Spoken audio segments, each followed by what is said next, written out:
Hi guys, Ryan Dossie here, and in this video I want to walk you through what I think a misconception is with Brrrr deals and people purchasing rentals that was really kind of a cost I hadn't been told, or I haven't seen a lot of people tell people to anticipate in purchasing investment properties at scale. So for those of you who've been following, back in January of 2018, I set this kind of outlandish goal of being at 50 units just in Indianapolis by the end of 2018. We did it. We actually ended up right at 53. There's all kinds of lessons I'm going to get into there.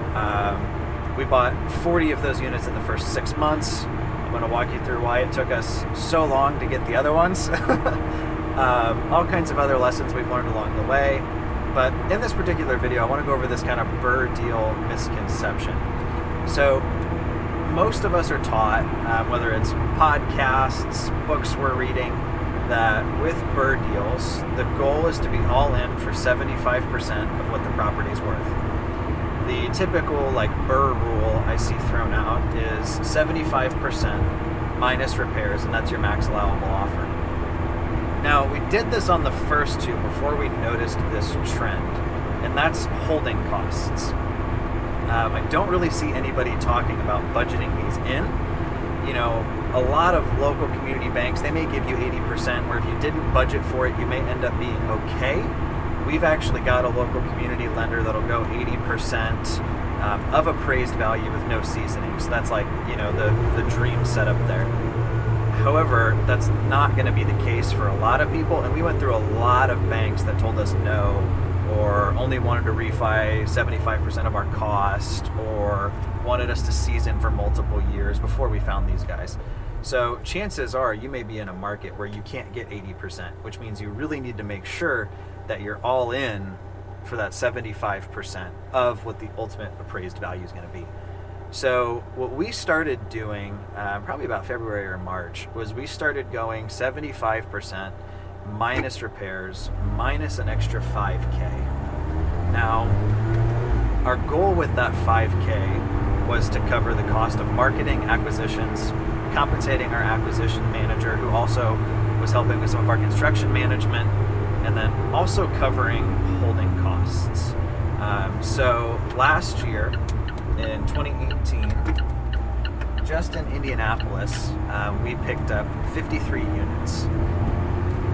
Any guesses on what our holding costs were?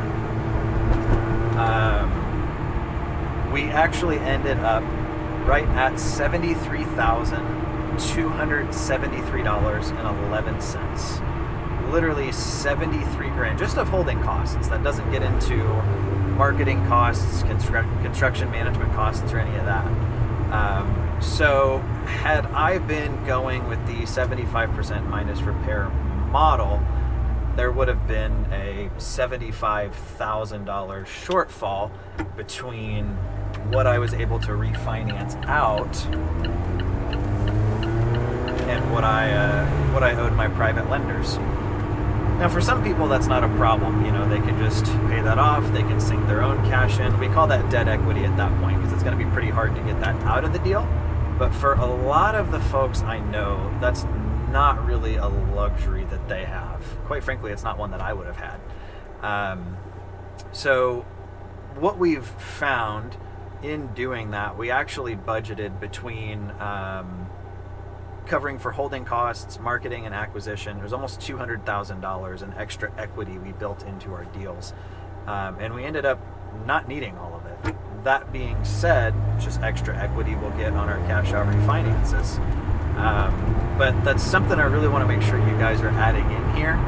You know, if you're doing, let's say, one deal at a time, you're not going to have a, $73,000 some odd dollar surprise like what we would have gotten had we not started to prepare for it in quarter two of last year.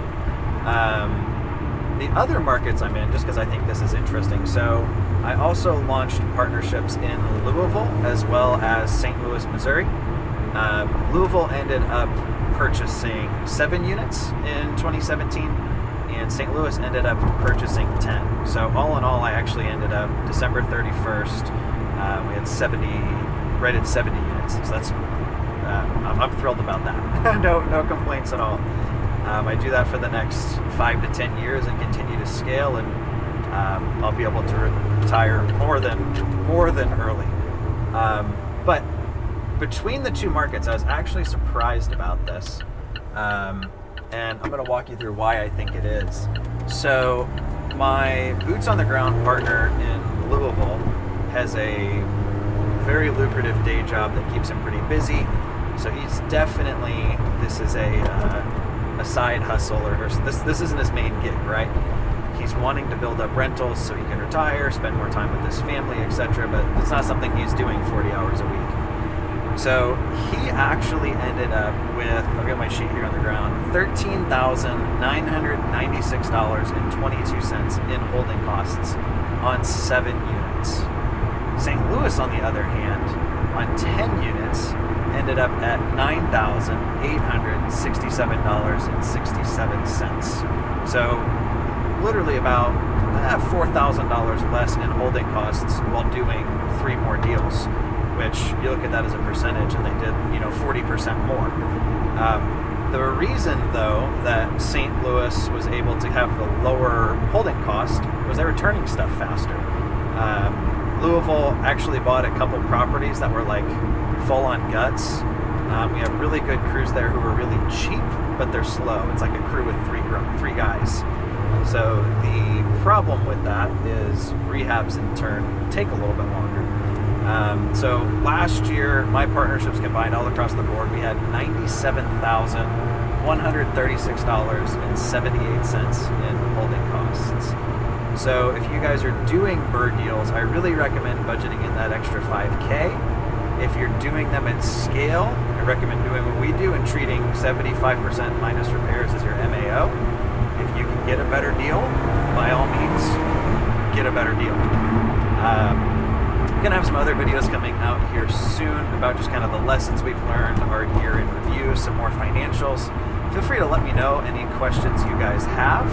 Obviously, there's been a ton of learning involved for us in the past 12 months. We do all of our management in-house. We now have a full-time admin as well as a full-time maintenance guy. But happy to answer any questions you guys have about doing Brrrr deals and especially doing them at scale. Talk to you guys soon.